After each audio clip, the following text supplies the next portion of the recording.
Agora você ouve uma palavra de vida com o pastor Érico Rodolfo Bussinger.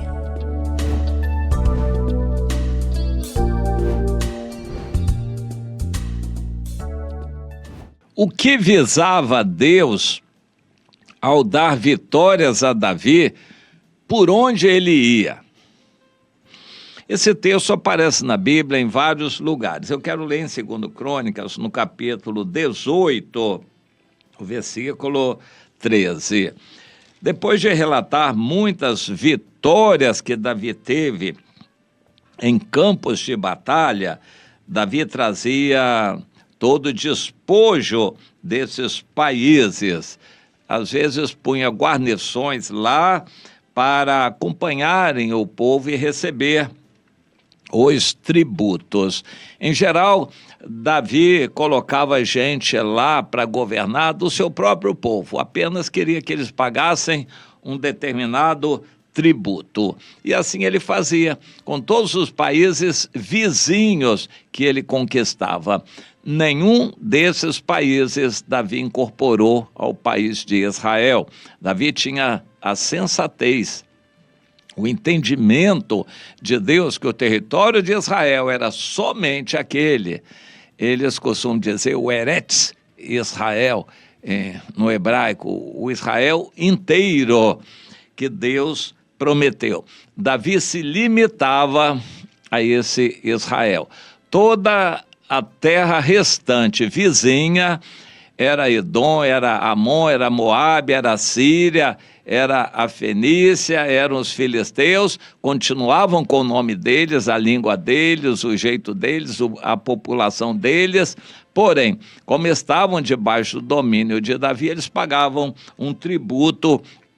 E conhecendo Davi, nós imaginamos que não era um tributo muito alto. Davi não exagerava escravizando aquelas pessoas.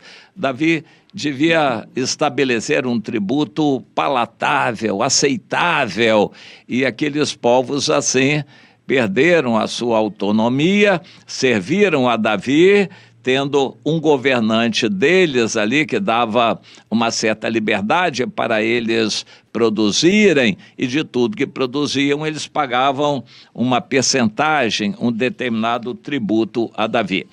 Isso foi generalizado no decorrer da história. Os países do mundo todos fizeram isso, Roma, Grécia e modernamente França, Inglaterra, Estados Unidos. A Inglaterra talvez tenha sido o que mais se expandiu no século XIX e XX, expandiu seus domínios praticamente pelo mundo todo e cobrava alguns impostos. Isso a Inglaterra. Depois da Inglaterra, outros países continuaram a colonização. Portugal, desde a época dos descobrimentos e até recentemente, dominava as províncias ultramarinas, Guiné, Guiné-Bissau, e Angola, Moçambique, Macau e fora o Brasil. Portugal dominava essas colônias e cobrava um imposto alto.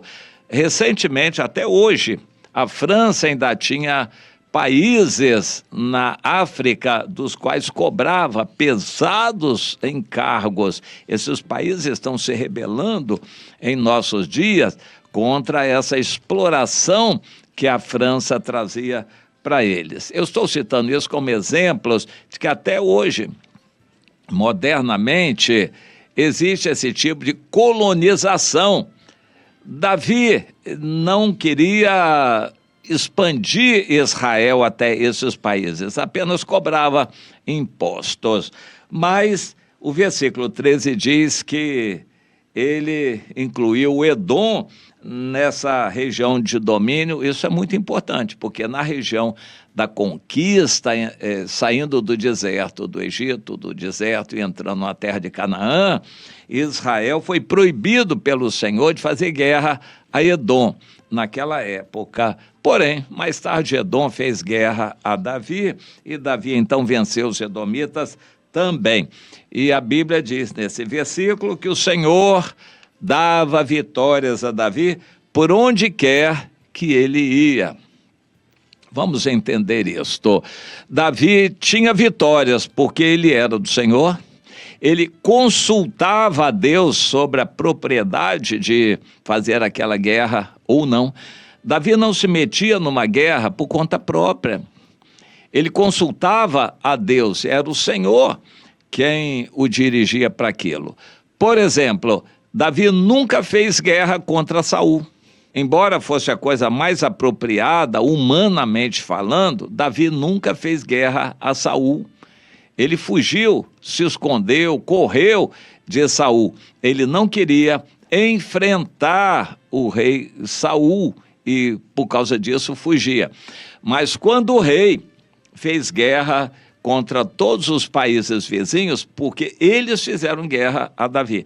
Davi consultava a Deus se aquela guerra era justa, era apropriada e não fazia guerra por fazer. Mas a lógica diz o seguinte: se Davi era um vencedor, Deus dava vitórias a ele por onde ele ia, por que ele não se expandiu mais? Por que ele não se tornou um conquistador? Por que ele não formou um grande império como os persas, os babilônicos, os assírios, como os gregos e macedônios, como depois os romanos? Porque Davi tinha todas as condições, mas porque ele não constituiu um grande império saindo para conquistas em outros lugares. Porque ele obedecia a Deus, não era para fazer aquilo. O território que Deus deu a Israel foi somente aquele. E estava mais do que bem para eles. Eles estavam satisfeitos, não tinham necessidade de mais. Essa medida do contentamento é lembrada pelo apóstolo Paulo no Novo Testamento.